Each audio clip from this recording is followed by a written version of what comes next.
Please be seated. You all are welcome to come.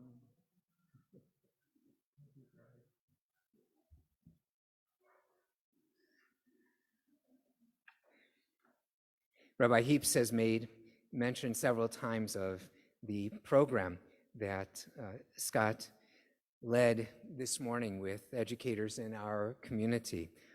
It was a wonderful gathering, and Scott just was able to not only bring forward what was on his agenda, what things that he wanted to bring forward, but also to engage the group in such a wonderful way, responding, asking questions, challenging things, and was just masterful. And we're so looking forward to the rest of this weekend. As I was thinking about, Scott, your story and how you have come to be where you are now today, I was drawn to Viktor Frankl of blessed memory, a survivor of the Holocaust, a psychiatrist who came through the Holocaust, and one of the central messages of the work that he did prior to the Holocaust, through his experience in Auschwitz and then after, was to help us understand that the right question to ask in a time of crisis, of trial, of tragedy is not, why is this happening? The question to ask is, what is the meaning of this for me? And that the answer, the response that we give, will be in process. It may change as we live through that particular experience. And so, Scott, I was thinking about your life and how you have found meaning in the experience of your life, and the meaning has become your life's work of being a passionate teacher, an advocate for teens, a prodder in the best possible way of parents and teachers and those of us who work with our youth to bring forward education, messages that will provide them with the tools that they need to continue to grow and thrive as young people, going through their teen years and becoming full adults in the community. And so we are so pleased to have you with us this evening. I just want to share a few things of what Scott is a youth educator, an international award-winning speaker and writer.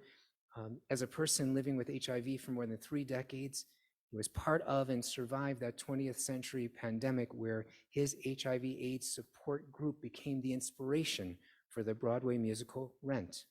Scott's work spotlights the teenage years, shining a powerful message of love, responsibility, and self-respect. He is a prolific author, 4 books. If I grow up talking with teens about AIDS, talking with teens about AIDS, love and staying alive, My Invisible Kingdom, letters from the secret lives of teens, and A Private Midnight, a teenager scrapbook of secrets, and the most recent book, How to Raise an Elegant Teen, the ABCs of Gen Z Parenting. He's been published in numerous periodicals and newspapers and is featured in the books, The 5 Gifts of Illness, Living Proof, The Faces of AIDS, and Epicenter, and The World is a Narrow Bridge. He has received many awards, including one that he received the Honorary Star of the Rainbow Award shared with Chaz Bono from the GLCC of Fort Lauderdale. Each year prior to pandemic, Scott has led a team of volunteers to Honduras to undertake community work for indigent families, conduct HIV/AIDS educational workshops, feed prisoners, and hand out thousands of free condoms. He has been an adjunct professor at Colby College in the great state of Maine, where he teaches a popular class called AIDS, Love, and the Meaning of Life.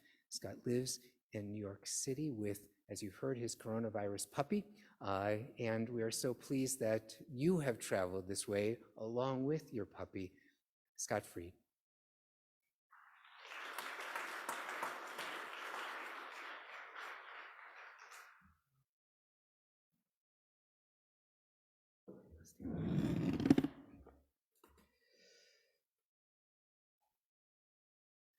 Who is the child in the window?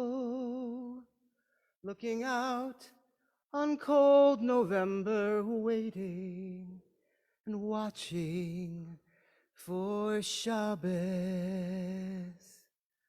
Who is the child lighting candles, singing songs of long ago, waiting, watching for Shabbos?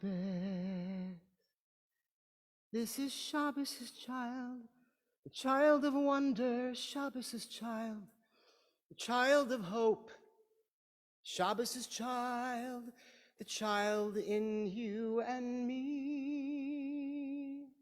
Oh, the child of hope, the child in you and me. In 1987, on Wednesday nights, from 7 till 9 every week, for 2.5 decades, I would attend my HIV support group with so many of my friends who would shortly, in the next 10 years, most of them die of AIDS.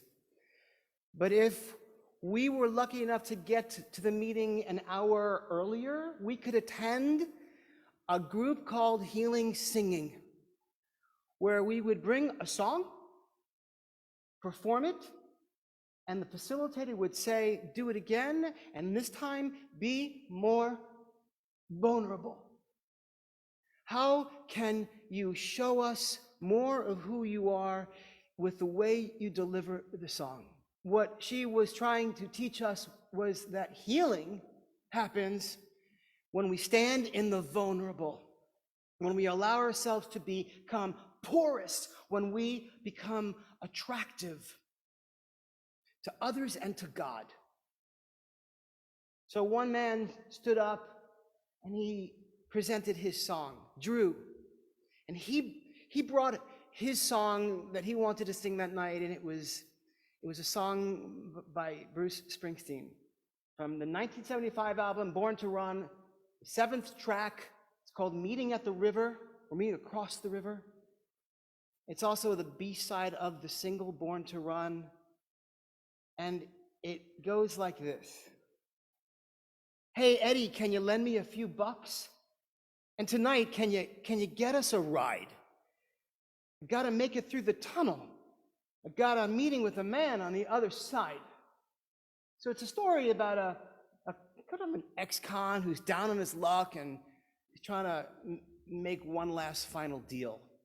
But Drew stood there in front of all of us, as vulnerable as he could be, with a patch over his right eye because he had CMV retinitis, an AIDS-related opportunistic infection which causes blindness, and in his left arm, the Hickman port catheter, where he infused himself with hours of medication every day, and on that Hickman port catheter, an ace bandage to keep it in place. He walked with a cane, and his face was covered in Kaposi sarcoma, KS lesions, the purple bluish spots, which we all saw back in those days. Everywhere on his face, I like to say the only part of his face that wasn't covered with KS was his smile. So for Drew, the lyrics had a whole different meaning. Hey, Eddie, can you lend me a few bucks? And tonight, can you get us a ride? I gotta make it through the tunnel. I got a meeting with a man on the other side. There's a beautiful prayer in Judaism. It's one of the Psalms. It's in one of the Psalms. It's also a part of the Havdalah service at the end of Shabbos, which goes like this. I raise my cup of rescue and I call on God's name. Drew was praying.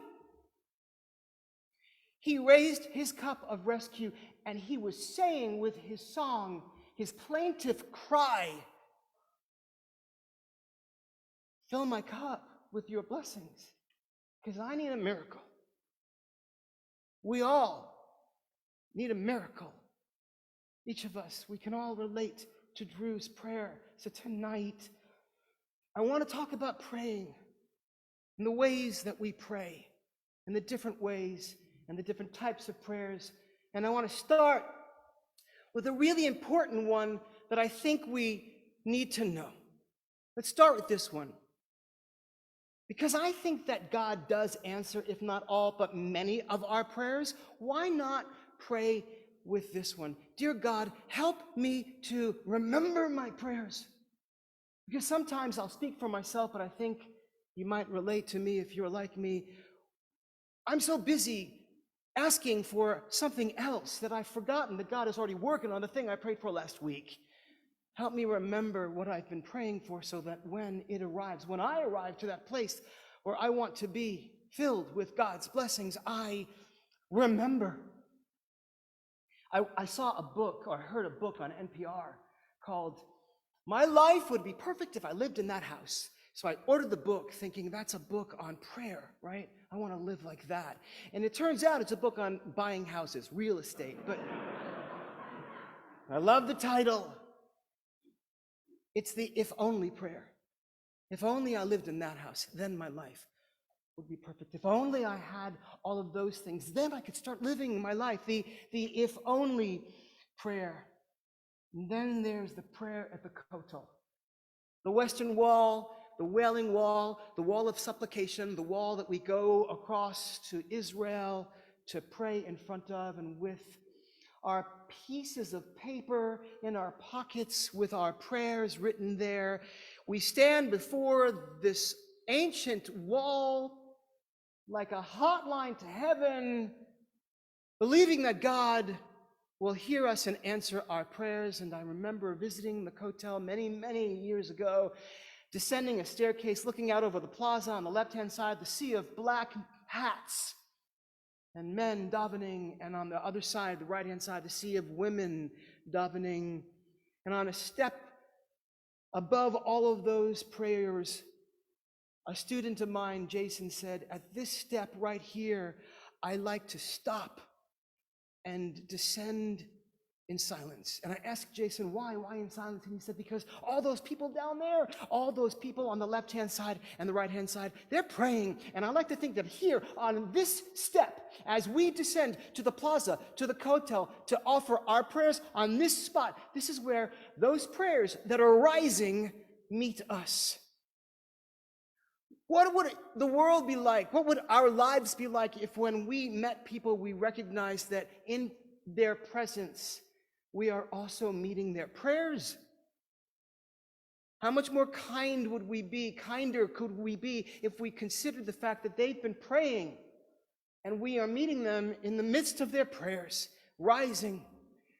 So we descended in silence, and I got to the Kotel, and I put my shekels in a cup of the old man at the gate, handed out the tefillin, and I went to the wall, and the sun was on my back, and I laid the tefillin and wrapped in my arms, and in leather, I tethered my arm 7 times, and I put the headpiece on, and I remember the old man at the gate said, just don't put the headpiece against the wall, because others have to use these tefillin.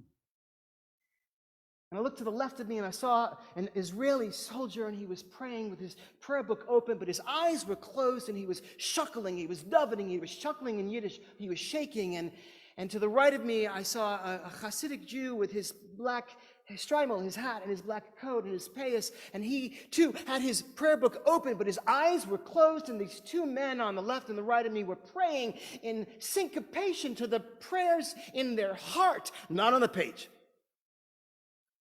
And I looked at my feet, and I saw the pieces of paper, the puddle of pleas, the flood of prayers that had fallen out of the cracks of the stone of the old wall because somebody else had put their prayer in its place.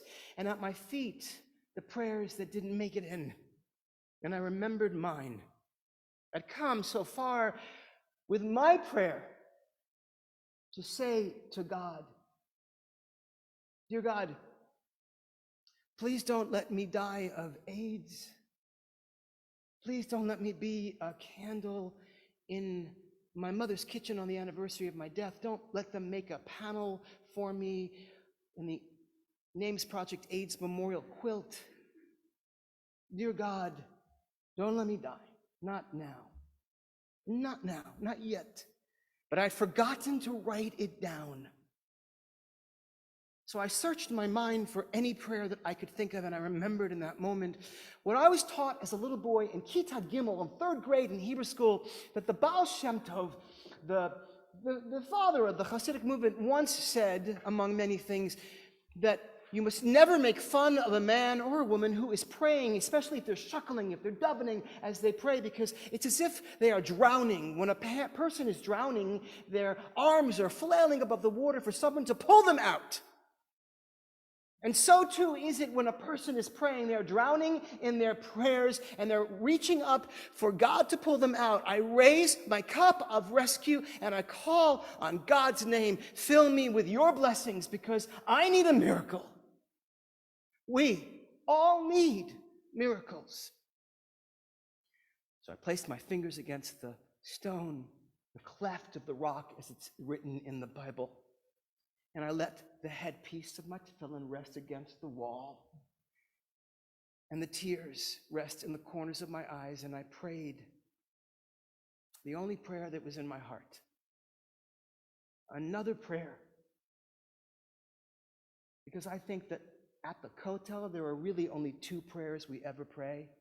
One is, dear God, take it away.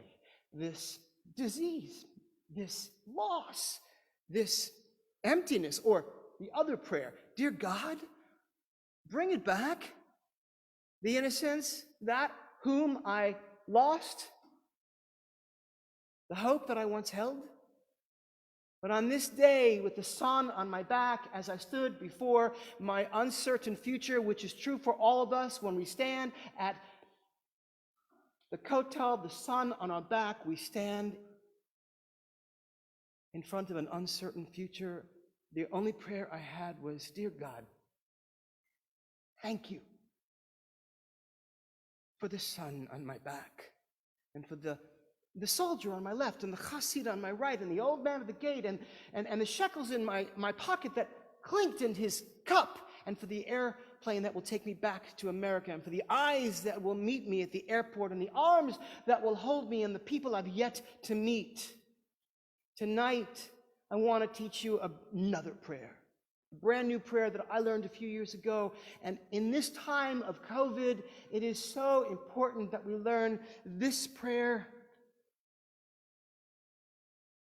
Baruch atah Adonai Eloheinu melech haolam, shekacha lo be'olam hazeh. Praised are you, O Lord our God, that such things as this exist in your world.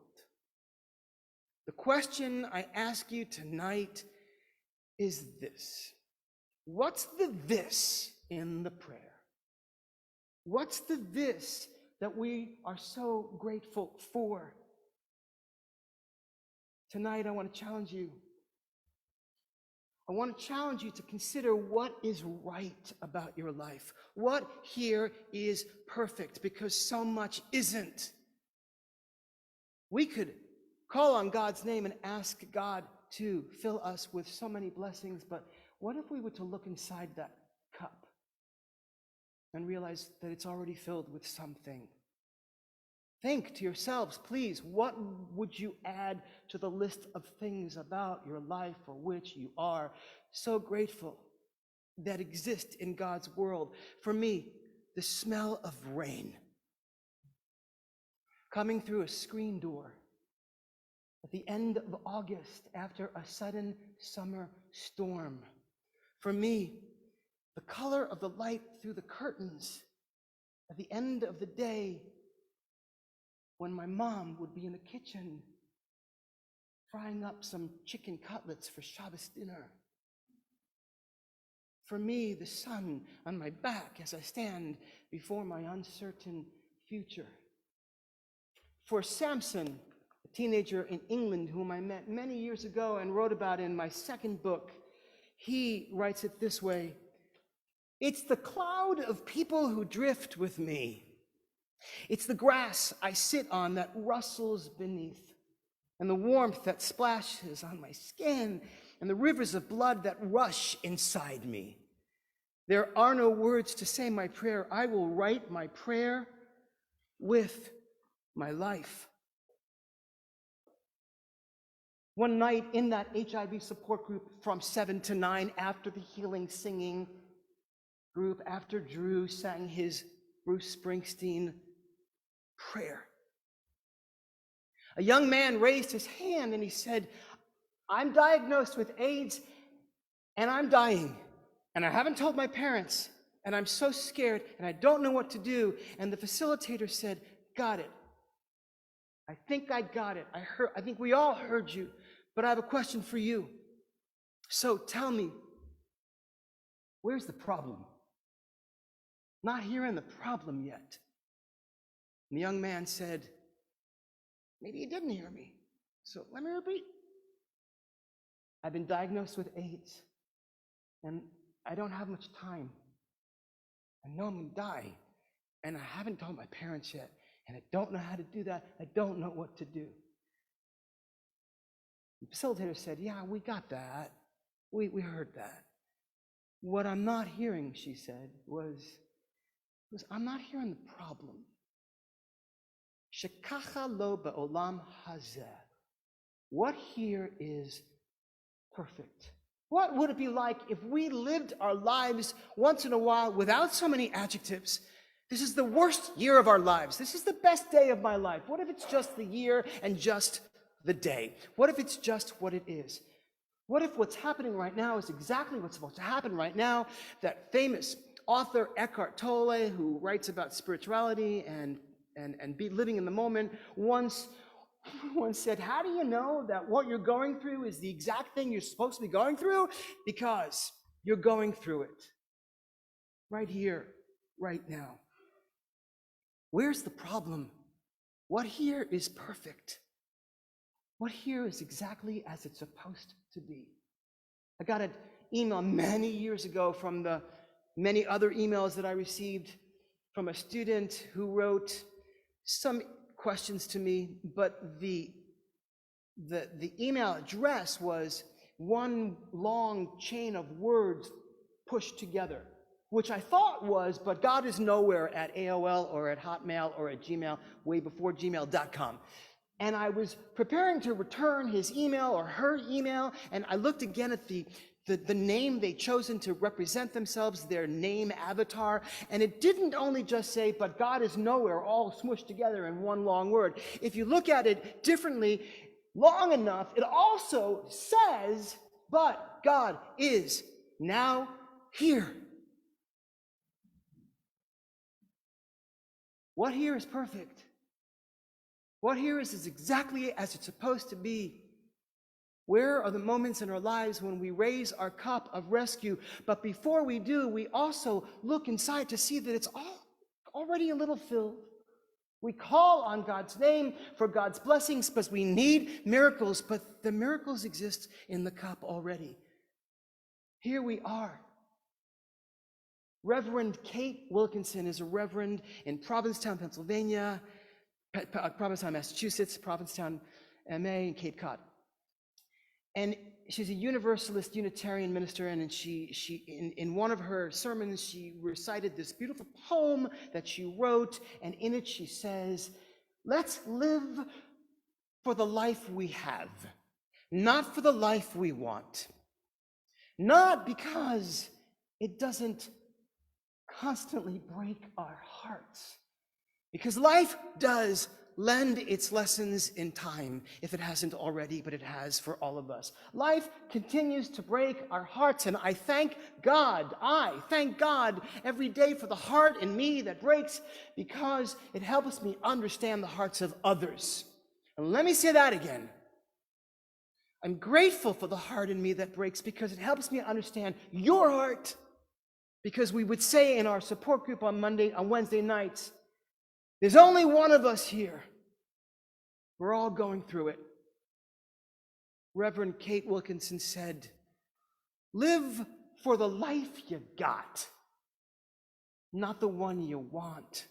Not because it doesn't constantly break your heart, because it does, but it also beckons with beauty. and it startles with delight.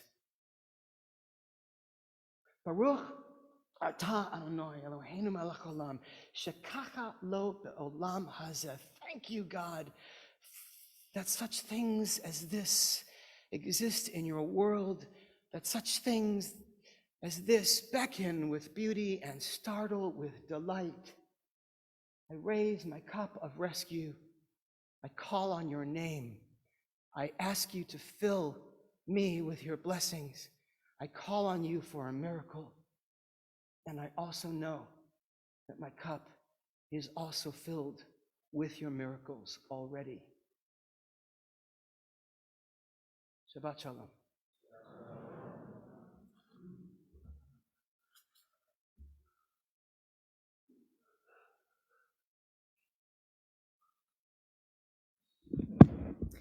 Thank you so much, Scott. And I would be remiss if I did not also thank the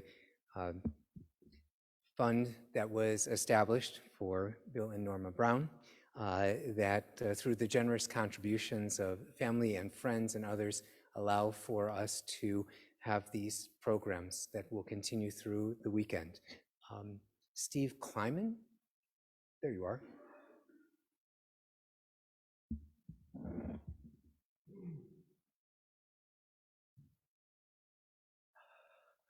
Shabbat Shalom.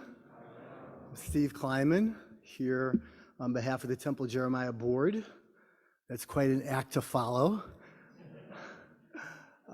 For starters, I want to thank the Temple Jeremiah Choir, who just sang beautifully tonight and made it an extra special service tonight. We really appreciate that. I would also like to throw out a hearty happy birthday to Sarah and to Judy and to Aline. Mazel tov on your big milestone birthdays.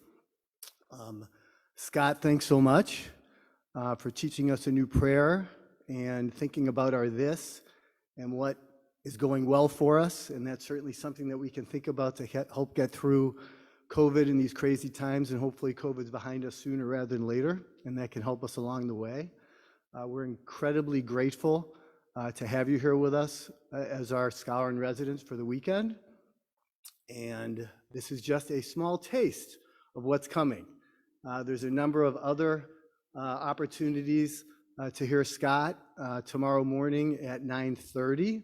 He'll be talking about surviving and healing with his Torah study on AIDS, COVID, and the meaning of life. I'm sure that'll be incredibly interesting and presented in a way where you will certainly not be bored. And then he follows that up on Sunday morning with, starts a little earlier at 9 o'clock, where he's going to talk about how to communicate with your teenager, whether that's your child or your grandchild. The name of his talk is How to Talk to That Creature in the Car. So I'm sure that will also be very informative and interesting to listen to. You can participate, you can listen to Scott both in person and by Zoom, and the details are available on the Temple Jeremiah website. If you go on the website, you'll also see a host of other activities that are happening at the temple. If you look at the calendar, one in particular I'd like to point out when I saw Jerry is that a week from Sunday at 9:30 in the morning for adult learning, and then again at 11 o'clock for students and their parents, we're lucky enough to have Dr. Daniel Ashkun, not exactly sure how to pronounce his last name. We're lucky to have the doctor with us who's with the Israeli consul's office, and he's going to be talking about what Israel is doing to reach out to the progressive Jewish community in the diaspora. So I'm sure that'll be very interesting and informative. We hope you can participate in that. Look on the website and find other activities you can participate. Good luck to Scott this weekend. We look forward to hearing more from you. Shabbat Shalom.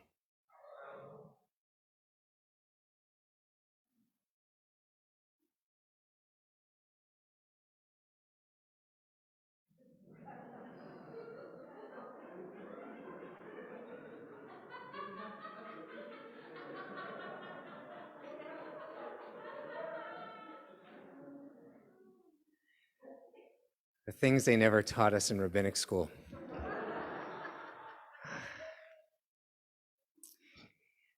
For those who are staying for dinner, we'll be gathering immediately in the social hall just behind the sanctuary space.